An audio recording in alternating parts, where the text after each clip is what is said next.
How many cities can lay claim to the combined spectacle of glitzy drama and seedy underbelly as Las Vegas, Nevada? But superstitious types had best prepare themselves before hitting Sin City.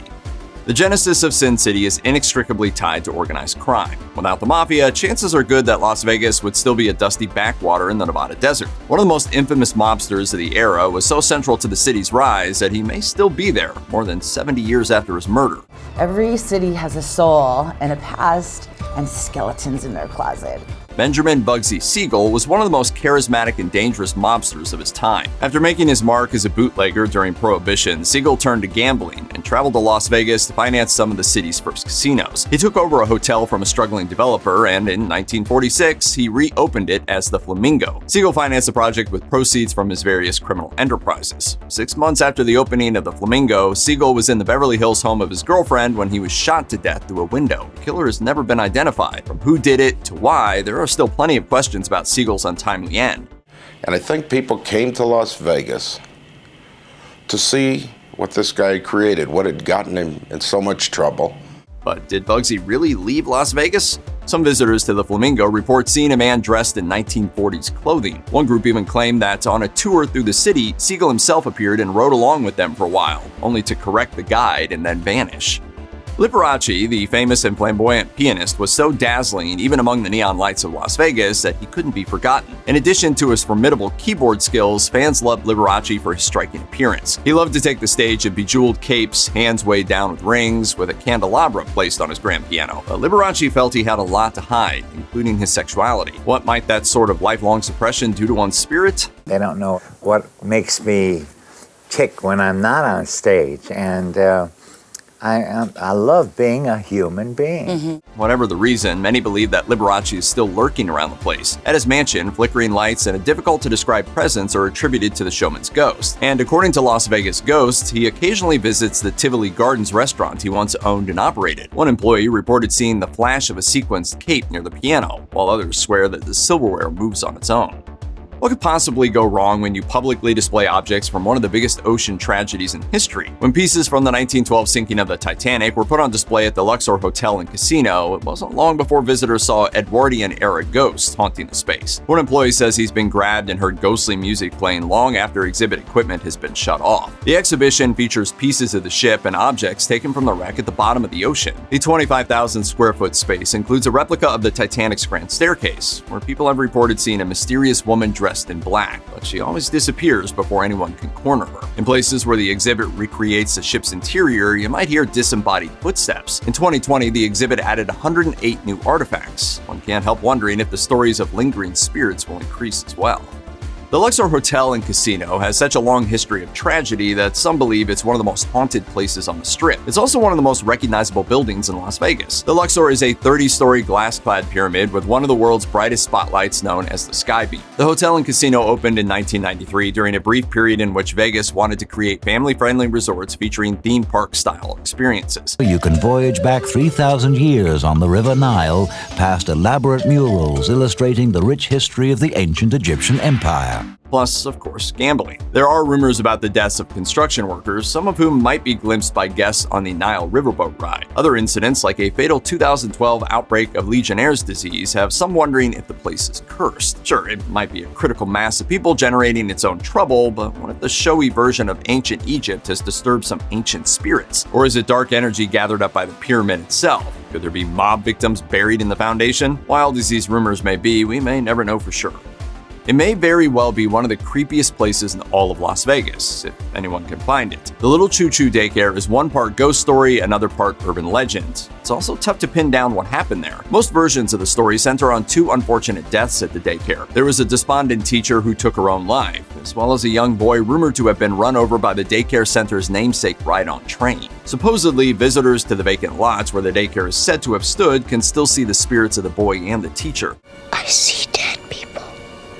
It sounds convincing, except no one's been able to find any records of deaths at the site. That is, if there ever was a daycare at the location at all. The address is in an industrial area, a very odd location for a daycare. Do ghost hunters have the address wrong? For some, that's not the point. A few whispered stories and rumored sightings are enough to build a supremely creepy legend. Unlike ghost stories based on little more than urban legends, the tragedy of the MGM Grand Hotel is indisputable. A large fire broke out there on November 21, 1980 due to a faulty electrical system in one of the hotel's restaurants. A total of 87 people died, while more than 700 more were injured. The MGM Grand fire inspired extensive reform in Nevada fire codes. The hotel was repaired and eventually sold to Bally Entertainment. After decades as Bally's, the hotel is now known as the Horseshoe Las Vegas. But for all the changes made in the aftermath of the fire, some contend that spirits still linger at the site. Despite the name change, much of the structure that was in place at the time of the fire is still in use today. Some guests swear they can still hear the cries and coughing of those who died in the inferno. And on the casino floor, they say you may even spot a spectral gambler who just can't move on from the betting tables. Located a quick drive out of the city, the Hoover Dam supplies hydroelectric power to millions of people in Las Vegas and beyond, not to mention being one of the biggest tourist attractions in the region. It's also said to be home to many ghosts who met their ends there. The very first man who died, he was a surveyor in 1922 who fell off of a barge and drowned. The U.S. Bureau of Reclamation says that the official number of fatalities during construction was 96, while admitting that the records are unclear. For example, deaths attributed to heat stress and heart attacks aren't included in that number. 5,000 workers a day toiled around the clock, battling heat and falling debris with no real safety equipment. We do know that some workers met their fate in harrowing industrial accidents like rock slides and falls from the steep canyon wall. With that kind of history, it's no wonder that people have started thinking about all the ways a spirit could linger at the Hoover Dam. A few have claimed to see apparitions of men in 1930s era work clothes. Others hear the howling of a little black dog who befriended and protected the workers. The story goes that even after the dog was accidentally killed by a truck, the ghost town stuck around and still makes his presence known to visitors. Clowns are creepy. That's obvious, and the vibe of the Circus Hotel and Casino is deeply unsettling thanks in part to its clowns. Circus opened in 1968 as one of the first family-friendly casinos on the Strip. There was a gambling area on the first floor and a second floor dedicated to children's games. The building's developers leaned hard into the theme. Even today, the famous Lucky the Clown marquee leers over the entrance, endlessly brandishing his lollipop at passersby. If this weren't enough, there are legends of hauntings in the place. Room 123 is said to be inhabited by the spirits of a departed mother and son. Living folks have heard furniture move in the room and even interacted with the ghostly pair, who sometimes ask for Robert, then vanish into thin air. After almost 90 years, it would be surprising if the Hotel Apache didn't have a ghost or two in residence. Hotel employees and ghost hunters alike have reported being touched by spirits, seeing shadowy figures, and even hearing messages from beyond. Come and play with us.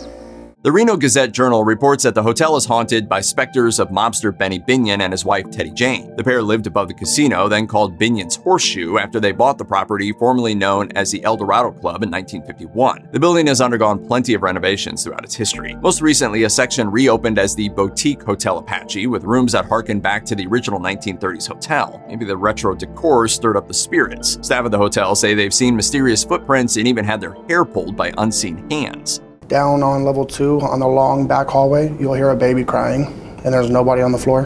While the Reno Gazette-Journal's reporters were skeptical about the hotel's reputation, a crew from KTNV Las Vegas experienced an eerie, unsettling sensation in room 389. According to psychics who accompanied the crew, it may have been the spirit of a mother who just couldn't move on.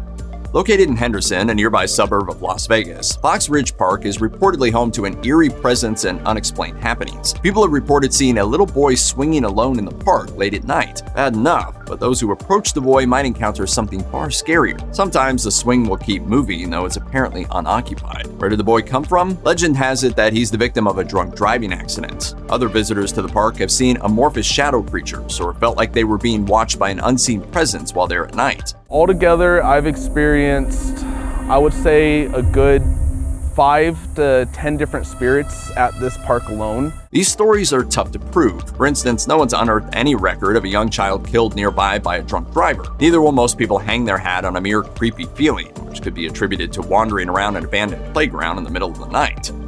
TV host Zach Bagans' Haunted Museum is loaded with objects that are chock full of bad vibes. These include the Dybbuk box, a container that may contain an evil spirit from Jewish folklore. According to the BBC, said spirit apparently has it in for Post Malone. They suspect the singer-songwriter spat of bad luck around 2018 might be thanks to the box. I got in a car accident. I got in like almost had a plane wreck, my house got broken into, all that type of stuff. Visitors to the museum are required to sign a waiver. The idea is that the building is so packed to the brim with evil spirits and such that visitors need to release the museum from liability in case something follows them home. This is reminiscent of the old William Castle publicity stunts in the 1950s. Castle, a film producer and director, upped the visibility of his cheesy horror flicks by hiring nurses to stand by during showings, among other gimmicks. Do you feel it is all right for your daughter to see this type of motion picture? Biggins is hoping the museum will follow you, at least for a little while.